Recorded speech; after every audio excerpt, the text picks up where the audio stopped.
बिस्मिल्लाहिर्रहमानिर्रहीम। अल्लाहुम्मा सल्लि अला सरदारुल अंबिया खातमुन नबिय्यीन रहमतल लिल आलमीन सय्यदना व मौलाना मुहम्मद व आले मुहम्मद। अस्सलाम वालेकुम नाज़रीन, मैं हूं नजरिया पाकिस्तान का वकील सरदार आफ्ताब विर्क। प्रोग्राम रियासत, सियासत और अवाम के साथ आप देख रहे हैं यूट्यूब चैनल नजरिया पाकिस्तान। वजारत उज़्मा के मनसब पर मुसल्लत होकर बैठे हुए इंपोर्टेड वजीर आजम की सरबराही में आइन, कानून और अदालतों की गिरफ्त में आए हुए लोगों का एक गिरोह सरकारी खर्चे या सरकारी प्रोटोकॉल पर उम्रा के लिए जा रहा है। आज 28 तारीख है। आज के दिन में इन्होंने जाना है।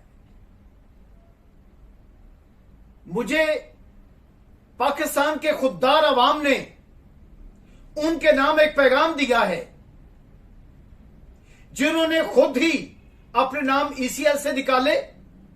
किसी अदालत ने नहीं पूछा कि हां भाई, तुमने सारे के सारे मुलजिमों के नाम ईसीएल से कैसे निकलवा लिए।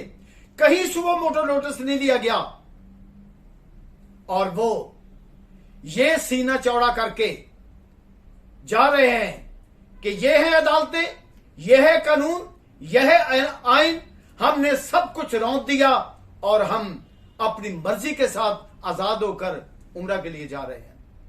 पाकिस्तान के गैरतमंद और गयूर लोगों ने मुझे पंजाबी के 4 मिसरों की सूरत में एक पैगाम भेजा है, जो मैं उम्रा के लिए जाने वाले इन लोगों के मुंह पर मार रहा हूं। खो के खाया रज नहीं हुंदा, नंगा पिंडा कज नहीं हुंदा, कौम दे पैसे नाल जो करिए ओ उमरा ते हज नहीं हुंदा। उमरे का एक बहाना है नाजरीन। असल में सऊदी अरब में साजिश को आगे बढ़ाना है किस तरह, इसके लिए एक इकट्ठ हो रहा है। और हमारी इत्तला के मुताबिक सऊदी अरब में सेसिलियन माफिया का सरबरा, इनका गॉडफादर नवाज शरीफ भी आ रहा है। सिर्फ यही नहीं, वो जो साजिश गैर मुल्की बनी हुई है, उसमें पाकिस्तान के खुददार, गैरतमंद हुक्मरान और बतले जलील अवाम के महबूब रहनुमा इमरान खान के खिलाफ गैर मुल्की साजिश को आगे बढ़ाने के लिए एक वहां पर बैठक की जा रही है, जिसमें पाकिस्तान के गद्दार अल्ताफ हुसैन की मुशावरत भी शामिल होगी। मैं 2013 से अल्ताफ हुसैन और नवाज शरीफ के गठजोड़ को जानता हूं बहुत अच्छी तरह से। इतना ही जानता हूं जितना इस मुल्क में कोई बड़े से बड़ा खबर रखने वाला इनके बारे में जानता है। 2015 में मैंने हाई कोर्ट के अंदर अल्ताफ हुसैन के खिलाफ और उसके साथियों के खिलाफ आर्टिकल 6 के तहत गद्दारी की कार्रवाई करवाने के लिए और पाकिस्तान पीनल कोड के दफा 124A के तहत बगावत की कार्रवाई करवाने के लिए मैंने पिटीशन दायर की। मेरी उस पिटीशन पर हाई कोर्ट ने फुल बेंच तश्कील दे दिया, जो मिस्टर जस्टिस जनाब इज्जत माब मुजाहिर अली अकबर नकवी साहब और मिस्टर जस्टिस जनाब मजहर इकबाल सिद्धू साहब और मोहतरमा जस्टिस इरम सजाद गिल पर मुश्तमिल एक फुल बेंच बना। उस फुल बेंच ने समाअत करते हुए मुझे इजाजत दी कि मैं अपनी अल्ताफ हुसैन के खिलाफ अपने सबूत पेश करूं कि उसने कैसे गद्दारी की है। दूसरी तरफ आसमा जगीर और खालिद रांझा अल्ताफ की वकालत कर रहे थे।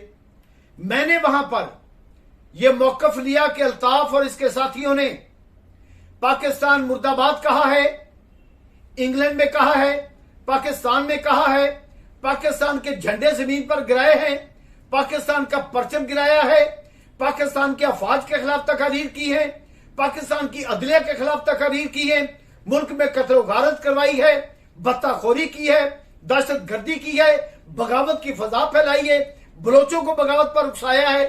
अपनी उस पिटीशन के दलाइल में मैंने 40 तकारीर सुनवाई ओपन कोर्ट के अंदर, जो अल्ताफ हुसैन ने कुछ इंडिया में की थी और कुछ पाकिस्तान में की थी, कुछ इंग्लैंड में की थी। उन 40 तकारीर को सुनने के बाद मुझे आज भी याद है कि अदालत ने यह कह दिया कि हां मैडम आसमा जगीर, ये बताएं, इसे झूठा साबित करें, इस पर से गद्दारी का इल्जाम हटाकर दिखाएं, बगावत का इल्जाम हटाकर दिखाएं। उसने अपनी तरफ से बड़ी कोशिश की, लेकिन मर्तबा बुलंद हो हाई कोर्ट के उस फुल बेंच के तमाम जजों का, जिन्होंने मुकम्मल तौर पर स्टैंड लेते हुए नवाज शरीफ की हुकूमत के बरक्स, नवाज शरीफ की हमायत के बरक्स जो अल्ताफ को हासिल थी, शहबाज शरीफ की हमायत के बरक्स जो अल्ताफ को हासिल थी, और जियो जंग की हमायत के बरक्स जो अल्ताफ को मुकम्मल तौर पर हासिल थी, फुल बेंच ने 9/7/2015 को अल्ताफ हुसैन को मुकम्मल तौर पर मीडिया ब्लैकआउट कर दिया और यह हुक्म दिया कि किसी भी इलेक्ट्रॉनिक और प्रिंट मीडिया पर किसी तरह से ना अल्ताफ की तस्वीर आएगी, ना इसकी तकरीर आएगी, और ना ही इसका नाम लेकर कोई खबर दी जाएगी। उसके बाद उसी गद्दारी के मुकदमे में एड़ी चोटी का जोर लगाया अदालतों ने और मैंने कि नवाज शरीफ अपने कमेंट्स भेजे, नवाज शरीफ अपनी रिपोर्ट भेजे और पार्लियामेंट में मुकदमा चलाकर उसको गद्दार डिक्लेयर करे। लेकिन नवाज शरीफ टस से बस नहीं हुआ और आज भी उसी अल्ताफ के साथ इंग्लैंड में मुलाकात करके इस तरह से कौमी सलामती के अदारों की रखवाली करने वाले और मुहिब्बे वतन लोगों के सामने आज भी इस तरह से यकजान और दो कालब हैं जैसे टच बटनों की जोड़ी होती है।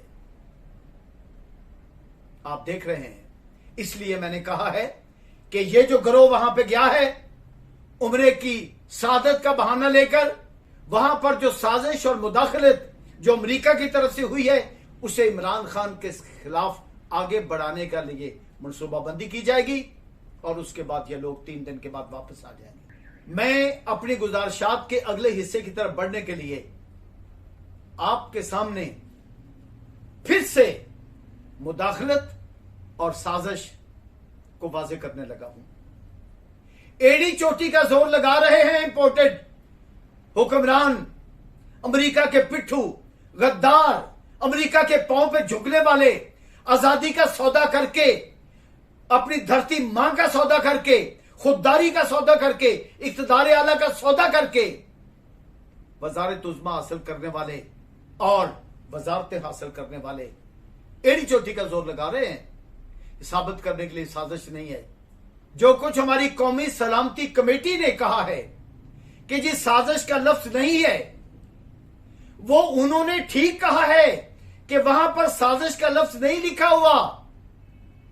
मैं वजाहत कर दूं इस बात को कि जब कोई किसी जगह पर किसी फर्द ने या अफराद ने मुदाखलत करनी होती है, हमला करना होता है, तो उससे पहले साजिश तैयार होती है उनके अपने अंदर। उस मुरासले में सिर्फ ये कहना था कि अगर इमरान खान के खिलाफ अदम एतमाद कामयाब हो जाता है तो पाकिस्तान की खताएं माफ, अगर अदम एतमाद नाकाम होता है तो पाकिस्तान को मुश्किल तीन हालात का सामना करने पड़ेगा। ये थ्रेट क्या है, ये मुदाखलत क्या है, ये अदम एतमाद के अमल में, हुकूमत खत्म करने के अमल में ये गैर जमहूरी तरीका है, गैर आईनी तरीका है, गैर कानूनी तरीका है, गैर अखलाकी तरीका है। आप क्या कहते हैं? साजिश उन्होंने तैयार की अपने पास बैठकर, जिसके नतीजे में यह मुदाखलत हुई। आप जब कुछ जंग करते हैं, किसी मुल्क के खिलाफ बम फेंकते हैं, हमला करते हैं, ड्रोन गिराते हैं, तो पहले प्लानिंग करते हैं, पहले साजिश करते हैं अपने मुल्क के अंदर बैठकर।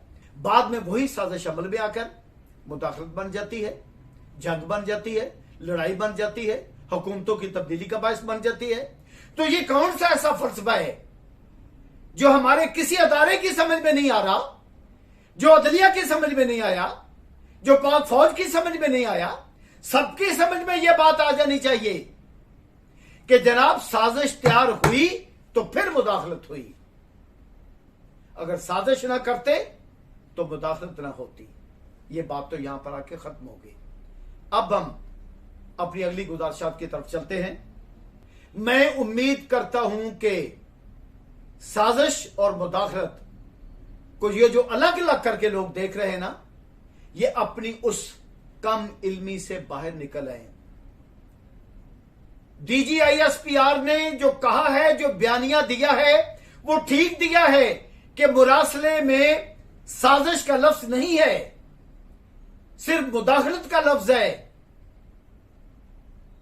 ठीक बात है, लेकिन आप तो ये देखें ना, पाक फौज भी देख ले, अदलिया भी देख ले, सारे के सारे लोग देख लें, जो अवामुन नास को नजर आ रहा है वो भी देख लेना कि, और हकीकत भी देख लें कि पहले साजिश तैयार होती है, फिर उस पर अमल होके मुदाखलत की सूरत अख्तियार करता है। डोनाल्ड डू ने उस साइफर में साजिश का लफ्ज नहीं लिखाना था, फिर उसी साइफर की बुनियाद पर आपने एहतजाज भी करवाया, एहतजाज हुआ। अब इस बात पर क्यों जोर दिया जा रहा है कि यह साजिश नहीं और मुदाखलत है? जब आप इसको मुदाखलत मानते हैं तो साजिश क्यों नहीं मानते? साजिश के बगैर मुदाखलत हो नहीं सकती। यह गैर फितरी है, गैर अमली है और दीवाने का ख्वाब है जो यह सोचता है कि अमेरिका ने साजिश नहीं की। साजिश सामने आ रही है। आज तक अमेरिका ने पाकिस्तान के बार बार इसरार करने पर, बार बार इंसानियत के वास्ते देने पर, बार बार अफगानियों की सूरत हाल दिखाने पर, यह कहकर कि वहां पर इंसानों का बुरान पैदा हो जाएगा, भूख नंग आ जाएगी, वहां पर बेगुनाह इंसानों का खून बहना शुरू हो जाएगा। अमेरिका टस से मस नहीं हुआ। अमेरिका ने उनकी इमदाद को नहीं की। इसलिए नहीं की कि पाकिस्तान में एक खुददार, गैरतमंद और आजादी का रखवाला, क़ायद-ए-आज़म का पैरोकार बैठा हुआ था इमरान खान के रूप में, जो सब कुछ बर्दाश्त कर सकता था लेकिन अपनी आजादी का सौदा नहीं कर सकता था, अपने मुल्क में मुदाखलत बर्दाश्त नहीं कर सकता था। ये नवाज शरीफ और आसिफ जरदारी नहीं थे जिन्होंने 400 ड्रोन अटैक करवा दिए। ये इमरान खान था जिसके वक्त में एक भी ड्रोन अटैक ना हुआ, ना उसने बर्दाश्त किया, बल्कि उसने ऐलान किया था, इमरान खान ने ऐलान किया था कि अगर ड्रोन अटैक हो तो ड्रोन को मार गिराया जाए। फिर वो कैसे इमदाद करता, कैसे साजिश ना करता? अब जब उसका लाया हुआ इंपोर्टेड वजीर आजम, उसकी कठपुतली, उसका गुलाम, पाकिस्तान की आजादी का सौदा करके आने वाला, पाकिस्तान के इक़्तिदार आला का सौदा करके आने वाला, धरती मां को बेचकर आने वाला मीर जाफर और मीर सादक का पैरोकार जब इक़्तिदार पे बैठा है तो फिर अमेरिका ने अफगानियों की मदद के लिए मिलियंस डॉलर्स का ऐलान भी कर दिया है। यह सोचने का मुकाम है कि अब इमदाद कैसे हो गई। अब इंपोर्टेड वजीर आजम के चेरी ब्लॉसम होने में कुछ शक रह गया? अब जमीर फरोश होने में कुछ शक रह गया? आसिफ जरदारी के और फजल रहमान के, मरियम नवाज के, नवाज शरीफ के, ये खुलकर सामने आ गई है साजिश पूरी की पूरी। अब कोई शुबा, कोई शक नहीं रह गया। पाकिस्तान पीपल्स पार्टी की पूरी क़यादत को, पूरे कारकुनों को ये बहुत बुरी खबर सुना रहे हैं हम। आने वाले वक्त का डरावना ख्वाब नहीं, बल्कि आने वाले वक्त की कड़वी हकीकत बता रहे हैं कि बिलावल भुट्टो जरदारी ने अपने नाना जुल्फकार अली भुट्टो, पीपल्स पार्टी के बानी और कायद के कातलों के खिलाफ समझौता करके अपनी नानी मोहतरमा नुसरत भुट्टो और अपनी मां मोहतरमा बेनजीर भुट्टो की इज्जत और असमत को गलियों बाजारों में उछालने वालों के साथ समझौता करके, और इस पर वो लोग जिन्होंने इसके बाप को कहा कि इसका पेट फाड़कर हम मुल्क का पैसा निकालेंगे, इसके गले में रस्सी डालकर इसको सड़कों पर घसीटेंगे, लाड़काना और लाहौर की सड़कों पर घसीटेंगे, उन्होंने फिर जेल में डाला इसके बाप को। उनकी सरदारी को कबूल करते हुए अपने जमीर का सौदा किया, अपनी पार्टी के खून का सौदा किया, अपने शहीद नाना की गैरत का सौदा किया, उसकी जुर्रत और हिम्मत का सौदा किया, अपनी नानी और अपनी मां की इज्जत और असमत का सौदा किया, अपने बाप की इज्जत का सौदा किया करके तो इंपोर्टेड वजीर आजम के नीचे वजारत खारजा का हलफ उठा लिया। ये वो काम हुआ है कि ज़ियाउल हक ने जुल्फकार अली भुट्टो को तख्ताधार पर लटकाने के बाद 11 साल तक पीपल्स पार्टी को खत्म करने के लिए एक एक जुल्म का हथकंडा इस्तेमाल किया, एक एक जाबराना जालमाना अकदाम किया, लेकिन पीपल्स पार्टी को खत्म न कर सका। उसी पार्टी को शहबाज शरीफ और नवाज शरीफ की वो हुकूमत जो उन्होंने खैरात में अमेरिका से ली है, जो पाक फौज की मुखालफत करके ली है, जो किसी दूसरे अदारे के साथ मिक्सअप होकर ली है, जो साजिश के तहत गैर मुल्की दौलत की बुनियाद पर पार्लियामेंटेरियन के जमीन खरीद कर ली है, उस वजारत उज़्मा के तहत बिलावल भुट्टो जरदारी ने हल्फ उठाकर पाकिस्तान पीपल्स पार्टी के ताबूत में आखिरी किल ठोक देता है। इन्ना लिल्लाहि व इन्ना इलैहि राजिऊन।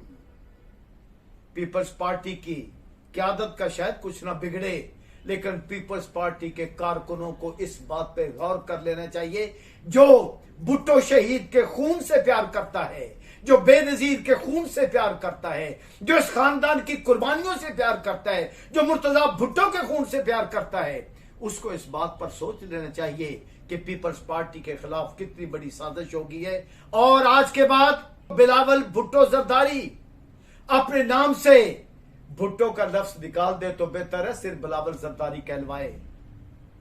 भुट्टो का नाम नहीं जचदा उसको, सेजा ते खेड़े नहीं जचदे, सेजा ते रांझा जचदा है, वेले नु दसो की आखा सच आखा ते पांबड़ बचदा है। ऐसे ही लोगों के लिए पाकिस्तान के बानी कायद आज़म मोहम्मद अली जिन्ना ने पूरी कौम को, पूरी मुस्लिम उम्मा को और पूरी दुनिया को एक सबक दिया, ये कहकर कि conscious is not a changeable, variable and purchasable commodity. Conscious always lives with those people who live like Ali अलैहिस्सलाम और डाई लाइक हुसैन अलैहिस्सलाम। अल्लामा इकबाल ने बड़े सादा और आसान लफ्जों में इस बात को कहा कि तारे लहूती उस रिस्क से मौत अच्छी जिस रिस्क से आती हो परवाज में कोताही। पर यह तो उनके लिए है जिनके अंदर जमीर जिंदा हो, जो खुददार लीडर हों, जो गैरतमंद लीडर हो कौम के, जो कायद आज़म के पैरोकार हों, जो इमरान खान जैसे इस्लाम के बतले जलील जैसा ज़मीर रखते हों, असूल रखते हों, जो ये कहें कि जान कुर्बान हो जाए, मेरी जान की कोई कीमत नहीं, पाकिस्तान की कीमत है, मेरी जान पाक फौज की इज्जत, ताकत और सलामती से और पाकिस्तान की के वकार से, कौम की शान से मेरी जान ज्यादा कीमती नहीं है। ये इमरान खान ही है जो इतना बड़ा जख्म खाकर, इतनी बड़ी चोट खाकर फिर मुल्क की सलामती के खिलाफ कोई लफ्ज न बोले, न बोलने दे। करोड़ों लोग हैं उसके पीछे, 11-12 करोड़ लोग तो आम तखमीने के मुताबिक हैं मुल्क के अंदर। मुल्क से बाहर पता नहीं कितने लोग हैं अभी वहां पर।